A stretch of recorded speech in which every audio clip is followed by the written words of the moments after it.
Hello and welcome everyone to another episode of Derptopia SMP. My name is Fiasco. Thank you so much for joining me today. Today we are taking a little bit of a break from our wall project to start another project. Oh, this one. That's right. It's right behind me. Here it is. The project. We are starting a luxury condominium for people in our village. And by village, I mean an area that is inhabited by nobody. I'm pretty sure the villagers that I put in that building are all dead. So let's start over. That's okay, though. They were just stonemasons. And quite frankly, there are a lot of stonemasons on the server, so I'll be all right without them. Now, I got the idea for this design from an image I saw, I think, on Reddit. Obviously, we're not copying it directly. I'm just kind of going with the concept of it. And basically what I'm going to do is I like the idea of having kind of a colorful village area. And what would we do rather than build a whole bunch of individual units? Of course, we will still have the houses and build more of those. But there's also going to be a nice, colorful, stacked multi-unit complex, which I think is going to be super cool. And I'm just going to wing it, like I have been with a lot of other builds. So I started putting blocks in. I like the calcite, obviously, and of course these will all be textured and colored and whatnot, but I just want to see what it looks like if we fill these boxes in kind of loosely with some colors of, terracotta. I don't know if I want to do wool. It's like quite saturated, but maybe we'll try a few different colors of terracotta and see what we like about that. Now, at this point, you are probably either saying, oh, that's going to be really cool, or, oh, wow, he's lost his mind. He's completely off the deep end. And at this point, I couldn't tell you which one is correct, because I don't know myself. I think that the concept of this is going to be super cute and fun. The actual execution, I don't know if it's going to work or not until we just, dive right into it. I'm going to kill this guy. Hold on. One shot. That's all it takes. I think we need to put roofs on these things in order for this to all kind of make a little bit more sense. So maybe I'll just grab some wood and we'll start framing in roofs. Now, do I want to go with the standard roof color for all of them, or do I want to mix those up too? I think probably the roofs should be consistent in some way and have the inconsistency with the colors. Like each person who lives in a unit here got to choose their own color. And this whole color scheme thing, or the colorful idea, as you can see, there isn't like a ton of vibrant color around here. There's accent colors in that one, and then there's lots of green and what, but it's all very natural. This obviously is not very natural looking. And this is kind of inspired by those cute towns on like the east coast of Canada, where like a bunch of different houses, they're all beautifully colorful and vibrant and unique, and it gives it so much character, and it's a story. And so I want to try and capture that in a little way in my also kind of wacky condominium. Obviously, like the physics of this building don't make any sense at all, but that's okay. It'll make a lot more sense when things are like filled in with roofs and whatnot. It won't look so boxy. So maybe let's tackle a few roofs, and we're going to have to keep everything relatively simple. I say that, but roofs always get so complex. So let's give it a shot at a few roofs and see how those come out. All right, after a few mishaps with the recording process, we are finally ready to record again. So the first recording I did had no voice to it, which was great. And then that was leading us into a live stream, so I did a bunch more work. And then the second recording I did accidentally started streaming me again. So yeah, we're trying this for a third time, and here's the progress that we've made so far. So roofs are in. And I wanted to do an update after those roofs, but that's the one that got ruined by me not having any voice to it. So I started detailing it, and I'm really liking how this tower specifically turned out, and this little guy. This is the tiniest tower I've ever made, and he is so cute. Looks like a little tiny baby wizard beside his big brother wizard. Very cute. I also really like the yellow terracotta. I wasn't sure how I was going to like it, but it's a very unique popping color. I really like it. And I love mustard, so it kind of works out. As far as colors and roofs for everything else go, let me show you. So all of the roofs are built different. Even these ones that are in the same style aren't exactly the same. This L-shaped one kind of being the exception, because it is one roof. But all the other ones are made differently. Here we have kind of a crenellation type roof. Down here, it's a lot more stubby. This one's a medium one, and that one gets a lot taller up there. In the back over here, we have another little wizard tower that is also very cute. This hasn't been detailed yet, so no judging yet. A few things still need to be detailed. So this tower, this box, that orange one, the ground floor, and then the very front, the kind of the most prominent one, the sister to this one right here, all need to get done. And then little details like in here with this white terracotta, things like that. And I just finished deciding that we are going to use amethyst in this one right here. It's a very colorful block. It's very magical. And it's a lot of fun, so I feel like it would be bad to leave it out of this build. I had purple wool in there earlier, and it just wasn't really doing it for me. It wasn't looking the way I wanted it to. So now we're going to do some detailing, and I think I'll take you through the detailing process with this section right here, kind of our most prominent one. So I don't do a lot of building on camera just because I go back and forth with my building quite a bit, but I think that it would be a lot of fun for maybe me to take you through the process and show you what goes through my brain when detailing something like this. So your major steps in a build like this, at least that I have found, are frame, structure, roof, detail, and then interior. But interior is kind of a whole other thing. We won't really talk about that in this episode because it's going to take me quite a while to do the interior of this.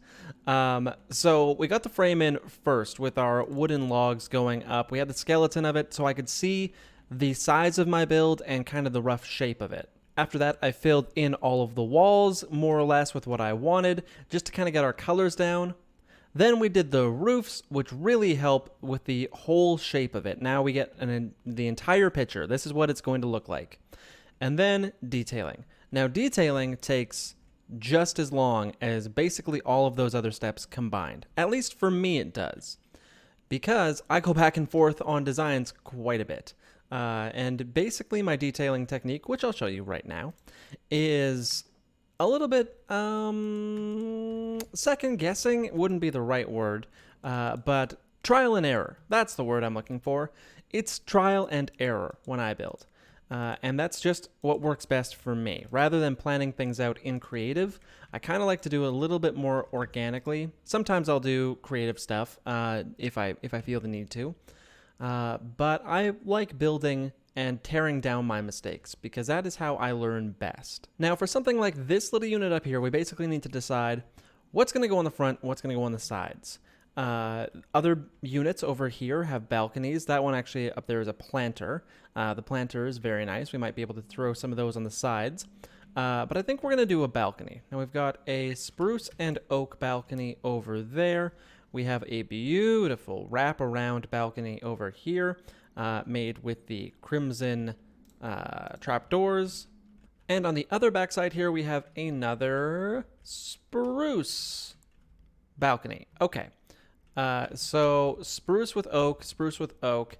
We'll probably do a different color combination this time. So let's see what would look good with it. It is, if we do dark oak, it won't really stand out from the frame of the build. So we're going to need to go with something else. And I'm thinking jungle, because the roof is made of jungle to that specific unit. So it would make sense for us to use jungle wood in the balcony. And my balcony design is fairly straightforward. So basically you figure out where your door is going to go. We're going to put ours front and center. And then you want to figure out how big your balcony is going to be. And I think this one will be quite large. So we'll place an upside down stair there, an upside down stair there, and then probably one more in the middle just to make it look like it's supported. Throw some slabs in between. That gives it a little bit of detail and depth underneath. And then you hop onto your balcony. We're going to place some temporary blocks on those stairs. And then looking at the bottom of the block, you kind of have to hold shift for this. You're going to place the trap doors that you want there. We are going to go with jungle trap doors because they are perforated like oak trap doors, but they are not oak and they look really good. I love jungle wood. I've really grown used to building with it, and I think it is going to be a regular in my rotation from now on. And then you just flip your trapdoors up. Easy peasy balcony. And because we placed our trapdoors on the outside of a block here, you can place whatever you want in here. There's still enough room for a little display or something. In this balcony over here, I actually had room to do a little bit of a table, and using our micro blocks, I was able to put a chair here as well, perfect size. So now we can hang out on our balcony, eat some food, watch the sunrise. Little details like that just kind of keep me going on builds like this. It's something that probably no one will ever see, but I'll know it's there, and that's the important thing. So now that our balcony is in, I've just got these flipped down so that it's a little bit easier for me to walk on here. We need to do our doors and our windows, and this is what I've got so far. I moved our door from the center one over so that we could have amethyst on both sides of our window, which when you're working with a small space like this, you kind of need to make compromises like that. But I don't mind having it off-centered. That certainly doesn't need to be centered by any means.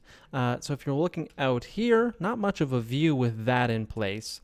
But I prefer these to glass. If you can do a double layer, glass on the inside and then this on the outside looks really good. But in lieu of that, I think that this is the option to go with. I don't really like using glass all that often in fantasy builds, just because I believe that glass would be pretty expensive, hard to come by, and hard to install. So most people would opt to not. And this weather is obviously tropical. Look at this. Look at this tree.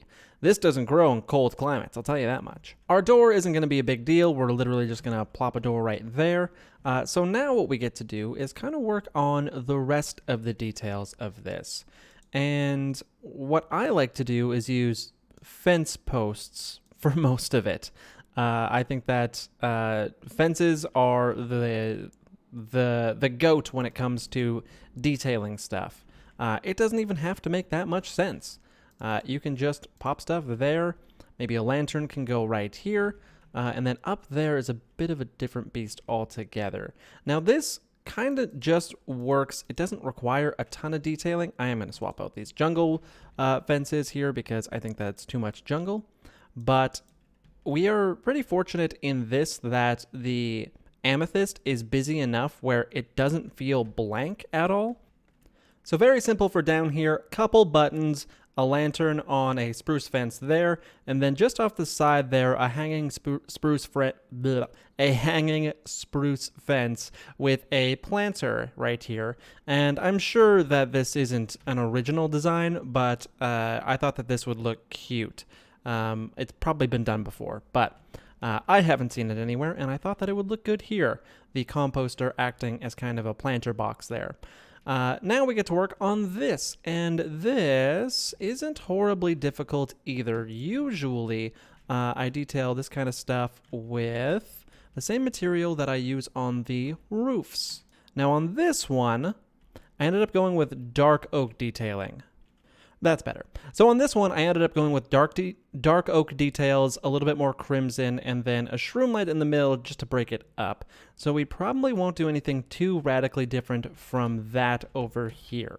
It is kind of a big awkward canvas to work with, these like triangle-shaped areas of the roofs, but someone shooting at me?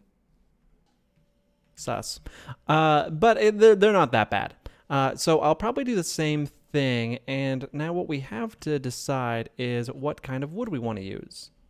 And I think personally it's going to look really good with the jungle wood, so I'm going to give that a shot. It'll just tie the roof into the balcony a little bit better.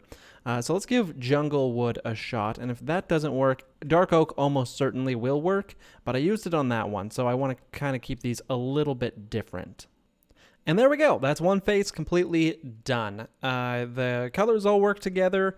It's kind of a smorgasbord. We got the dark oak, the spruce, the jungle, but it all does work together. I even added some spruce trapdoors down here to make this look a little bit more reinforced, I suppose. And so that's the process. And basically I need to do that over and over and over again on all of the squares of this place. The bottom floor is kind of an enigma to me right now. I made it all out of calcite, obviously. Not 100% sure what I'm going to do with it. Kind of want there to be like a garage over here for wagons. So the ground floor I'm probably going to focus on a little bit later. I'm just going to go through and do the detailing of these places here, but you can see what a big difference that makes. Let me get that scaffolding out of the way. Yeah, it's just night and day on a build like this when you start adding details like that. Now with this unit, that unit, and this unit, it's really starting to feel like this is an actual like condominium rather than just one house that is super oddly colored. So I think that the multicolors work well in this because it is broken up into different units. I think that I would be insane to have one house, all those different colors. That wouldn't make any sense at all. So now I'm going to get busy detailing the rest of these. And this is a long process, but quite a relaxing one. It really isn't that frustrating to do. You get to flex kind of your creative muscles. Sometimes you work yourself into a corner, and it does get a little bit frustrating. But at the end of the day, if you make something that you're happy with, that's all that really matters. So I'm going to put my nose to the grindstone and get that done because I have a lot to do on this project still. We are still probably not even close to halfway done, believe it or not. The outside of this build is nothing compared to the inside of a build, as we've seen with that one. And then I just kind of phoned it in on this one, to be perfectly honest with you. I never intended on going inside of there. And truth be told, I never really intend on going inside of here. But I'm not going to be a builder who just leaves things looking like this. This is not acceptable. So we have got a lot of work to do in here, but all in good time, of course. Okay, I'm going to shut up and get to work. And several hours later, I am done detailing the exterior. What a job. Holy smokes. All right, I'll take you through a few things. Obviously, with details, there's so much I can't really explain every single decision I made. You'll notice there's a lot of lanterns on it, and that's because I like it to be lit up at night. I think that that's super pretty. A few things that I changed the layout here, so this is kind of like a garage now. I think that that's super fun. And I am going to be putting some wagons in here as well, just so people know it is, in fact, a garage. Let me sleep, and I'll take you through the rest of it. So one thing that you'll probably notice is that this is now an absolutely adorable red color. This kind of came to me as I was building. I wasn't really happy with the magenta terracotta here. I ended up moving the magenta terracotta to the back, right here in this little window here. I took out there was some cyan terracotta in there before. It wasn't colorful enough. So now we have that. Our little crenellation hut here turned out pretty cool. It's got a suspended balcony on it, and we went with the orange concrete in there. I believe there was orange terracotta in there earlier, but I wanted something a little bit brighter. Did a little bit of detailing on the roofs, where I just took out some of the planks, put in some logs, stripped them, put some signs over top of them to make it look like it's boards, and then some trapdoors, obviously, just to give it a little bit of texture. Swapped out this roof down here. This was dark oak. Put in the warped wood, which I think looks so good next to these red blocks here.